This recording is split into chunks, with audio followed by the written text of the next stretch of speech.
ഇത് മാസ് മോട്ടോഴ്സിൽ നിന്നാണ്. Honda Activa പഴയ മോഡൽ ആക്റ്റീവ വണ്ടിയാണ്. വണ്ടി പ്ലഗിൻ്റെ ത്രെഡ് പോയി സ്റ്റാർട്ടിങ് കംപ്ലൈൻ്റ് ആണ് മെയിനായിട്ട്. പിന്നെ അത് നമ്മൾ അഴിച്ചു നോക്കുമ്പോൾ അതിൻ്റെ പ്ലഗിൻ്റെ ത്രെഡ് പോയിട്ടുണ്ട്. അപ്പോൾ ആ പ്ലഗ് ത്രെഡ് ചെയ്യാൻ വേണ്ടിയിട്ട് അഴിച്ചേക്കണം കേട്ടോ.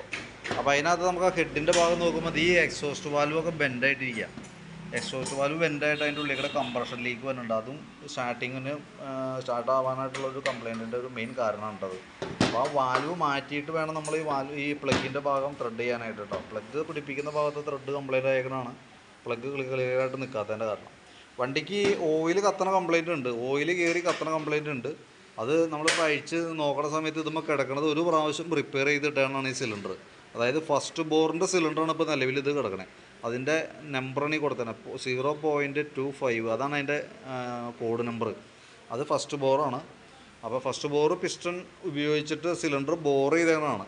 അപ്പോൾ അതുകൊണ്ട് തന്നെ പിന്നെ ഇത് മറ്റൊന്നും ചെയ്യൽ നടക്കില്ല. വേറെ സിലിണ്ടർ ബോറിങ്ങിൻ്റെ കേസൊന്നും പറഞ്ഞിട്ടില്ല. അപ്പോൾ നമുക്ക് ഇതിനകത്ത് പറയാനുള്ള കേസ് എന്താ വെച്ചാൽ, നമുക്ക് ഈ ഹെഡ് അഴിച്ച് ചെയ്യണതിന് നമുക്ക് ലേബർ ചാർജ് 1000 രൂപ നമ്മൾ ഇതിനകത്ത് നിലവിൽ ഉൾപ്പെടുത്തിയിട്ടുള്ളൂ. മാക്സിമം കുറച്ചുള്ള എമൗണ്ടാണ് ഈ പറയണേ.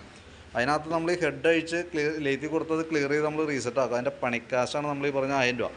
പിന്നെ നമുക്ക് അതിനകത്ത് ഈ ലെയ്ത്തിൽ എത്ര രൂപയാണോ വരുന്നത് ആ എമൗണ്ട് നിങ്ങൾ അടയ്ക്കേണ്ടതായിട്ട് വരും. അത് എത്രയാണെന്നുള്ള ദിവസം പോയി വരുമ്പോൾ അറിയാൻ പറ്റുള്ളൂ. പരമാവധി ഈ വാൽവ് മാറ്റി പഴയ വാൽവ് എന്തെങ്കിലും ഇട്ടിട്ട് സെറ്റ് ചെയ്യാനായിട്ട് നോക്കാം.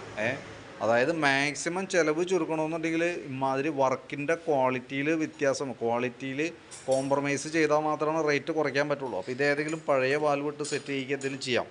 അതേപോലെ തന്നെ പ്ലഗിൻ്റെ ത്രെഡും നമ്മളത് ചെയ്യുക. പ്ലഗ് ത്രെഡ് എന്തെങ്കിലും ചെയ്യാണ്ട് പറ്റില്ല.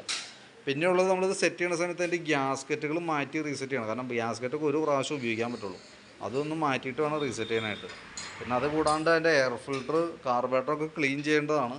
അത് ചെയ്യുമ്പോഴത്തേക്ക് എമൗണ്ട് കൂടുതൽ പോവും. അങ്ങനെ വന്നു കഴിഞ്ഞാൽ സ്വാഭാവികമായിട്ട് അതൊക്കെ നമ്മൾ ഒഴിവാക്കും കേട്ടോ. പ്രത്യേകിച്ച് ശ്രദ്ധിക്കുക. പരമാവധി റേറ്റ് കുറയ്ക്കുമ്പോൾ ആ കേസൊക്കെ നമ്മൾ കേട്ടില്ല എന്നൊക്കെ വിചാരിക്കേണ്ടതായിട്ട് വരും. അങ്ങനെ പല കോംപ്രമൈസും അതിനകത്ത് ചെയ്യേണ്ടതായിട്ട് വരും. അപ്പോൾ നിലവിൽ പ്ലഗ് പിടിപ്പിക്കുക. വാൽവിൻ്റെ കേസ്, വാൽവ് ഇപ്പോൾ ബെൻഡായതുകൊണ്ട് മാത്രമാണ് നമ്മളത് പഴയ വാൽവ് യൂസ് ചെയ്ത് സീറ്റ് ചെയ്യാൻ പറയുന്നതിൻ്റെ കേസ്. അത് അവിടെ കൊടുത്താൽ ലേത്തിൽ നിന്ന് മേടിക്കാൻ എത്രയാണോ ആ എമൗണ്ട് നമ്മൾ കൊടുക്കാം. 1000 രൂപ ലേബർ ചാർജ് നമ്മൾ ഈ എഞ്ചിൻ്റെ ഹാഫ് ഭാഗം അഴിച്ച് നമ്മൾ ക്ലിയർ ചെയ്തിട്ടുണ്ട്. മാക്സിമം കുറയ്ക്കാതെ എന്നെ സംബന്ധിച്ച് അതാണ് ചെയ്യാൻ പറ്റുള്ളൂ കേട്ടോ. ആ രീതിയിൽ നമ്മൾ കുറച്ച് ചെയ്യണമുണ്ട്. ഐറ്റം ലേത്തിലേക്ക് വിടണമുണ്ട്. വന്നു കഴിയുമ്പോഴത്തേക്കും കോൺടാക്ട് ചെയ്യാം. അപ്പോൾ ഒരു ചൊവ്വാഴ്ചയ്ക്കൊക്കെ തരാമെന്ന് വിചാരിക്കണം. എന്തെങ്കിലും വ്യത്യാസം ഉണ്ടെങ്കിൽ അറിയിക്കാം. ഓക്കെ.